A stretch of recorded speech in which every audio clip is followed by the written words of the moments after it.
નમસ્કાર મિત્રો, હું ફરીથી હાજર થયો છું જ્યોતિષના નવા સૂત્રો લઈને। એ પહેલા આપને જણાવી દઉં કે મારા જે ઓડિયો ક્વોલિટી છે એ બહુ જ ખરાબ છે। હું એનો સુધારવાનો પ્રયત્ન કરતો રહીશ। હજી આનાથી વધારે સારો બને એ પણ હું પ્રયત્ન કરતો રહીશ। હજી વિડીયો બનાવવામાં હું હજી એકદમ નવો છું। મને હજી પૂરેપૂરો એટલું ખ્યાલ નથી આવતો કે વિડીયો કઈ રીતે બનાવાય, જેથી માફી માંગુ છું। મારા વિડીયો ગમે તો લાઈક અને શેર કરજો। હું આપની સમક્ષ નવા આ રીતે જ વિડીયો લાવતો રહીશ અને જ્યોતિષની હું સેવા કરતો રહીશ। આગળના વિડીયોમાં આપણે જે સૂત્રો બાકી રહી ગયેલા હતા એ સૂત્રોને, જે બાકી રહી ગયેલા સૂત્રો છે ને, એને હું આપની સમક્ષ રજૂઆત કરું છું। એમાં પહેલું સૂત્ર છે, કુંડળીમાં બનવાવાળા શુભાશુભ યોગોનું પણ ધ્યાન રાખવું જોઈએ અને તેના દ્વારા પ્રાપ્ત શુભાશુભ ફળની માત્રા યોગ બનાવવાવાળા ગ્રહોના બળ ઉપર જ નિર્ભર હોય છે। સાચી વાત છે, એકદમ 100% સાચી વાત છે। જો યોગ ગ્રહો શુભ હશે યા યોગકારક હશે યા બલી હશે તો જ એની દશા અંતરદશામાં એના ફળો આપણને સારા મળશે। ત્યાર પછીનું સૂત્ર છે, ફલાદેશ કરતી વખતે એ પણ ધ્યાન રાખવું જોઈએ કે એનું જીવન અલ્પ છે કે દીર્ઘાયુ। જો એનું જીવન અલ્પાયુ હશે ને તો બાકી જીવનમાં મળવાવાળા જે બી શુભ ફળ છે ને એ વ્યર્થ જતા રહેશે। પછી શુભ હોય કે અશુભ હોય એ એને પ્રાપ્ત જ નહીં થાય। સીધી વાત છે। જાતક અથવા વ્યક્તિ હાજર જ નહીં હોય તો પછી યોગોનું કંઈ કામ જ નથી હોતું। એને ફળ મળે કે ના મળે એ બધા ફળ વ્યર્થ જ જતા હોય છે। ત્યાર પછીનું સૂત્ર છે કે પાપી ગ્રહની મહાદશામાં અને પાપી ગ્રહની અંતરદશામાં કાયમ અશુભ જ ફળની પ્રાપ્તિ થતી હોય છે। એકદમ સાચી વાત। પાપી ગ્રહની મહાદશા હોય છે અને એમાં પાપી ગ્રહની અંતરદશા હોય ત્યારે સ્વાભાવિક છે કે જે બી યોગો મળશે, જે બી ફળ પ્રાપ્ત થશે એ અશુભ જ થશે। એકદમ સાચી વાત છે। ત્યાર પછીનું સૂત્ર છે કે ત્રિક ભાવોના સ્વામી, ત્રિક ભાવ એટલે છઠ્ઠો, આઠમો અને 12મો, તેના સ્વામીઓ જો આપસમાં યુતિ અથવા સંબંધ બનાવતા હોય અથવા તો એકબીજાના ઘરમાં બેઠેલા હોય ને તો એ રાજયોગનું નિર્માણ કરે છે। એકદમ સાચી વાત છે। આમાં વિપરીત રાજયોગ બને છે। આપણને આગળ ખબર હશે, જ્યોતિષ જે જાણતા હશે કે 3 યોગોનું નિર્માણ થતું હોય છે, સરળ, હર્ષ અને વિપરીત રાજયોગ। આ 3 રાજયોગનું નિર્માણ થતું હોય છે। એમાં અશુભ ગ્રહ 3 અશુભ ગ્રહ 3 ખાનામાં હોય, 6, 8, 12 ના સ્વામી 6, 8, 12 માં તો એક પરમ રાજયોગ કરે છે। પરંતુ જો તેમાં શુભ યોગનો આવી જાય, અંદર શુભ ગ્રહની દ્રષ્ટિ પડી જાય, શુભ ગ્રહની યુતિ થતી હોય ને તો આ યોગનું ફળ નિષ્ક્રિય થઈ જાય છે। માટે એકદમ સાચી વાત છે। પછીનું સૂત્ર છે, જાતકના પૂર્વ જન્મનો વિચાર 9મ ભાવથી કરવો જોઈએ અને પુનઃ જન્મનો વિચાર 5મ ભાવથી કરવો જોઈએ। આ એક સૂત્ર સારામાં સારું છે। આની પર જ્યોતિષોએ વિશેષ કરીને ધ્યાન આપવું જોઈએ।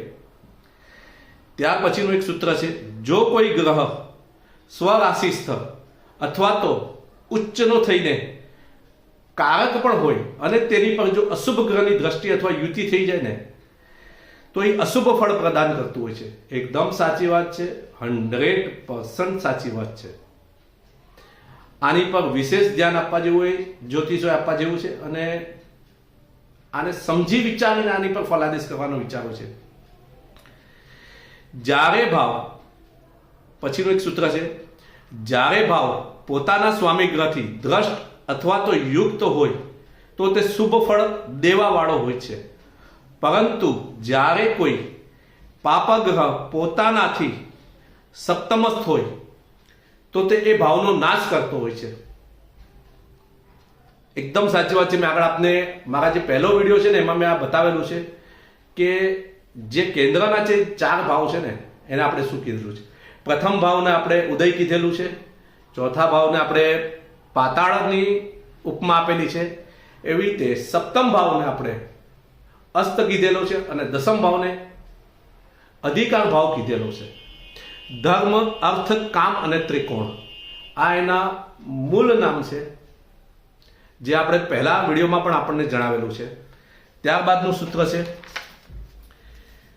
કોઈ પણ ભાવ અથવા ગ્રહથી બીજે અથવા 12મે શુભ ગ્રહ એટલે કે શુભ કર્તરી યોગ થતો હોય ને તો તે શુભ ફલદાયક હોય છે.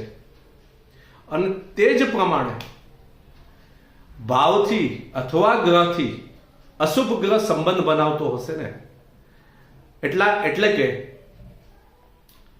અશુભ કર્તરી, પાપ કર્તરી યોગ બનતો હોય ને તો એનું ફળ ઓલવેઝ અશુભ હોય છે.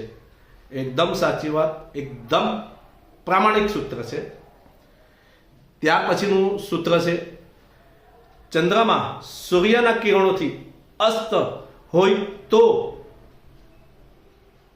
પણ જો એ સ્વરાશિ કે પછી ઉચ્ચનો હોય તો પણ તે શુભ ફલ પ્રદાન કરવામાં અસમર્થ હોય છે. એકદમ સાચી વાત છે. સૂર્યથી જ્યારે કોઈ પણ ગ્રહ જ્યારે ડિગ્રી વાઇઝ અસ્ત થતો હોય છે ત્યારે એનું શુભ ફળ પ્રદાન કરવામાં અસમર્થ થતો હોય, ત્યારે અશુભ ફળ આપતું હોય છે. સૂર્ય અને ચંદ્રમાં જ્યારે ભેગા થતા હોય ને ત્યારે અમાવસ્યા યોગ નામનો એક ખરાબ યોગ નિર્માણ થતું હોય છે. માટે આ સૂત્ર ત્યાં લાગુ પડે છે.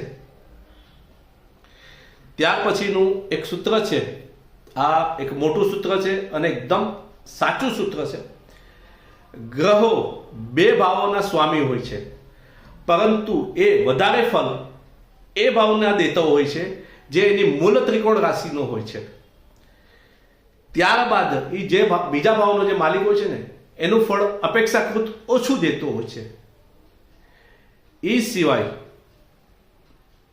જો ગ્રહ વિષમ રાશિમાં હોય તો એ સૌથી પહેલા વિષમ રાશિનું ફળ આપશે, ત્યારબાદ એ સમ રાશિનું ફળ આપશે.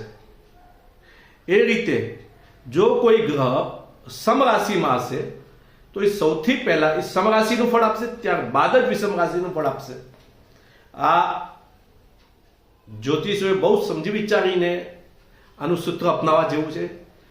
કારણ કે કોઈ બી ગ્રહ હશે જ્યારે એની મહાદશા હશે ને યા અંતરદશા તો સૌથી પહેલા જે મૂળ ત્રિકોણ રાશિનો માલિક હશે ને એનું જ ફળ આપશે. એ ત્યારબાદ જ એ જે ભાવ બીજા ભાવનો જે માલિક હશે ને એનું ફળ દેશે. આગળનું સૂત્ર આપને કહું છું, જે ગ્રહના અષ્ટક વર્ગમાં જે ભાવમાં શુભ બિંદુઓનો અભાવ થતો હોય છે ને તો એ ગ્રહની દશામાં એ ભાવ સંબંધિત શુભ ફળમાં કમી આવે છે. એકદમ 100% છે.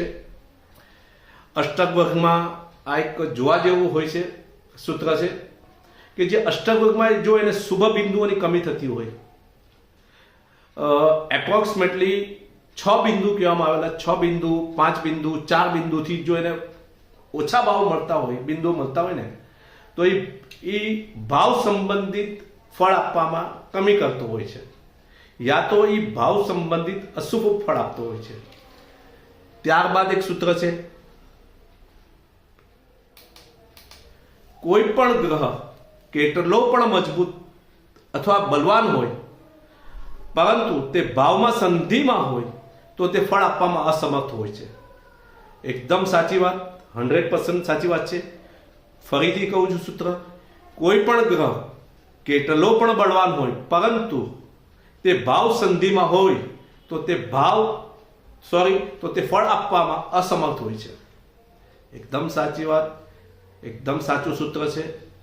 અને હવે એક છેલ્લું સૂત્ર આપની સમક્ષ લાવું છું. જન્મ કુંડળી ચંદ્ર, સૂર્ય અને નવ.